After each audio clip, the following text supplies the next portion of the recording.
Hari pertama, kamu tersentak bangun dengan linglung. Ada apa ini? Rumahmu bergoyang dan bergetar. Pasti ada gempa. Kamu mengambil bantal dan kucingmu. Si kucing juga kebingungan dan gak melawan. Apalagi dokumen, laptop. Hah?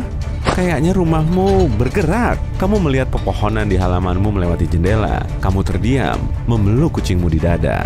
Bangunan di sekitarmu, rumahmu yang berumur 30 tahun, berkertak, berderit, dan mengeluarkan berbagai suara meresahkan. Suara keras dari dapurmu menunjukkan mungkin set gelas tehmu yang baru pecah berkeping-keping. Perabot di kamarmu bergerak ke sana kemari. Kamu harus bersandar ke dinding.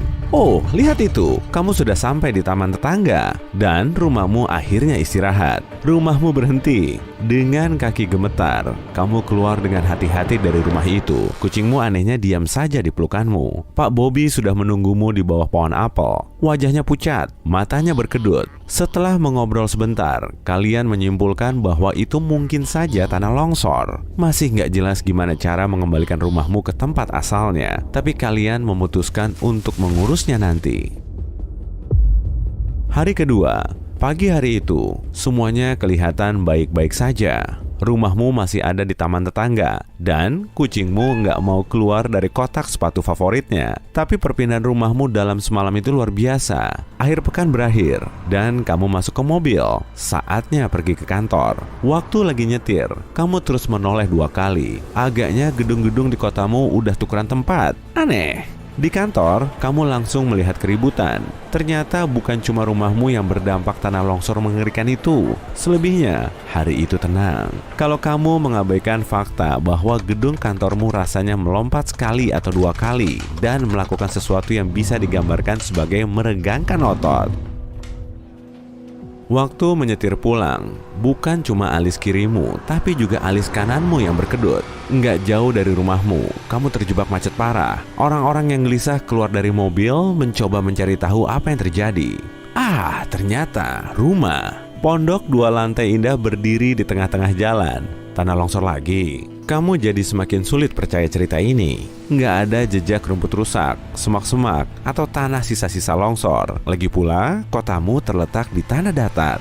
Kamu mengambil jalan lain dan parkir di dekat rumah. Tapi masalahnya, rumahmu hilang. Nggak ada di tempat biasanya atau di taman tetangga. Kamu mengetuk pintu Pak Bobby. "Oh ya, rumahmu pergi," katanya. Lalu tertawa sekilas. Kamu cuma bisa menatap pria yang gemetar itu. Pak Bobby melanjutkan, "Sekitar jam 10 pagi, rumahmu mulai bergetar. Lalu pelan-pelan terangkat sendiri dari tanah. Suaranya berisik sekali. Aku lihat ada sesuatu yang mirip 4 kaki kukuh. Lalu rumahmu meregangkan diri ke atas, bergoyang sedikit, terus pergi ke utara. Ini kucingmu." Lalu Pak Bobby menyerahkan kucing malang yang ketakutan itu, tapi dia aman. Kamu mengambilnya balik ke mobil, lalu pergi ke rumah kakakmu. Keluarganya sedang menonton berita terkini di TV. Rumahmu bukan satu-satunya yang memutuskan pergi. Ratusan gedung di seluruh negeri dan dunia mulai bergerak.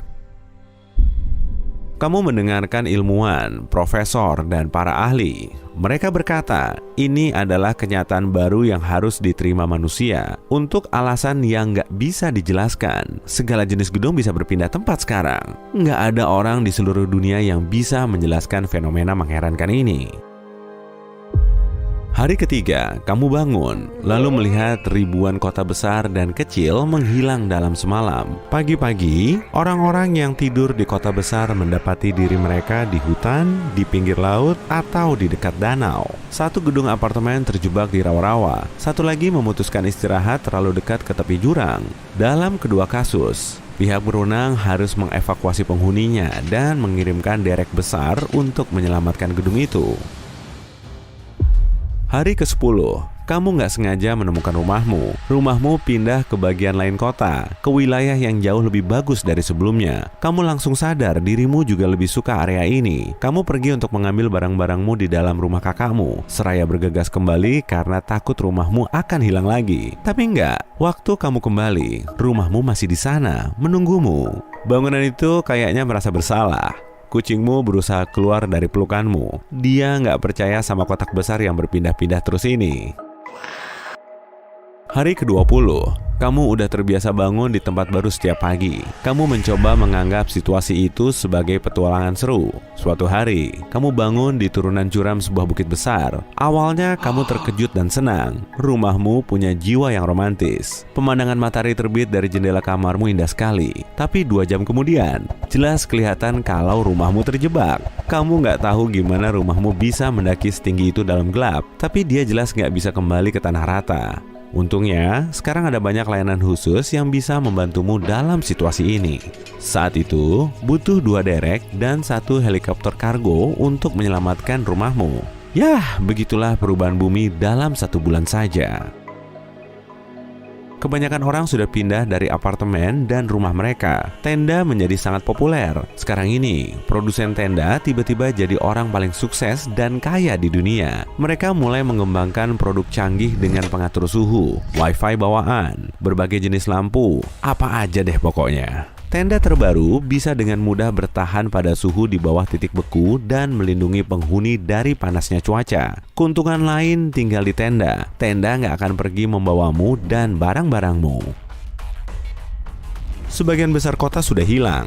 Mustahil mengendalikan bangunan yang bisa berkeliaran atau melakukan perjalanan kapan saja. Sewaktu bergerak, bangunan merusak jalan kecil maupun besar. Bangunan ini merusak lampu lalu lintas dan pelang jalan. Sekarang, nggak ada tos serba di dekatmu. Dan kedai favoritmu selalu pindah-pindah tempat. Orang yang nggak mau tinggal di tenda harus pindah bersama kota dan bangunan setiap hari. Dan itu melelahkan sekali. Kamu nggak tahu apa kamu bisa menemukan rumahmu setelah pergi sejam aja ngajak anjingmu jalan-jalan.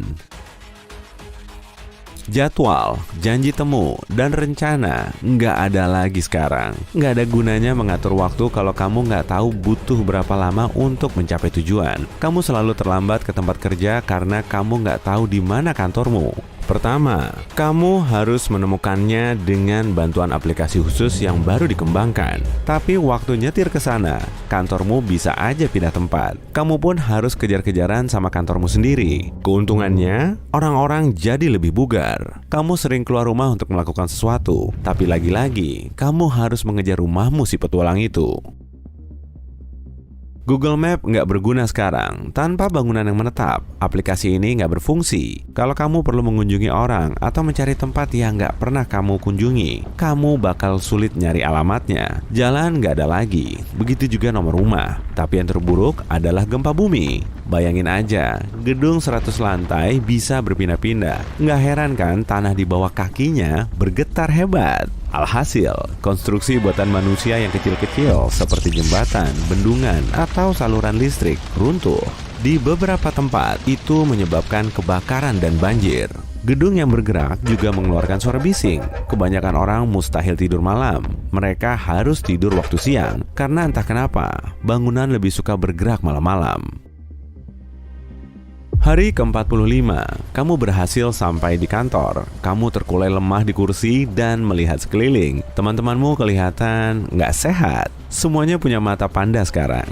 Bahkan sedikit suara aja bikin mereka lompat. Mereka gugup dan lelah. Kamu melihat pantulanmu sendiri di layar komputer. Penampilanmu juga sama kayak mereka. Kalau ilmuwan nggak segera menemukan solusi, peradaban bisa hancur.